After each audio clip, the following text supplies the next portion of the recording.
محبين الفراولة بقى زينا، الوصفة دي ليكم. الفراولة نزلت السوق خلاص، تعالوا النهاردة نعمل أول وصفة من وصفات الفراولة، هي مربى الفراولة. نعملها كمان هيلثي.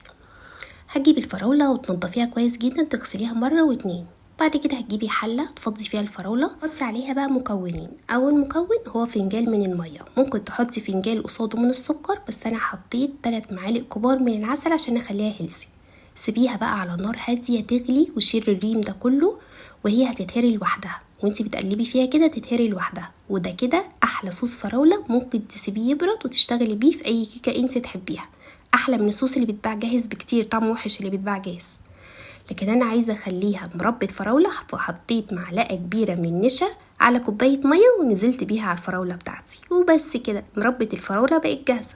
تعرفي منين ان هي مظبوطه؟ تعملي خط كده ما يرجعش تاني. القوام المظبوط اللي ماما قالت لي عليه. هتجيبي بقى البرطمانات نظيفه ومتعقمه، وابداي انزلي بمربى الفراوله بتاعتك. ده القوام وهي سخنه مولعه. استني بقى اوريكي القوام وهي بارده خالص. بصي التقل والجمال. انا كنت بصراحه عايزه احط تحتيها قشطه واحط المربى واكل سندوتش، بس هي الفكره ان انا قلت ان عاملاها هيلثي، ازاي احط يعني قشطه؟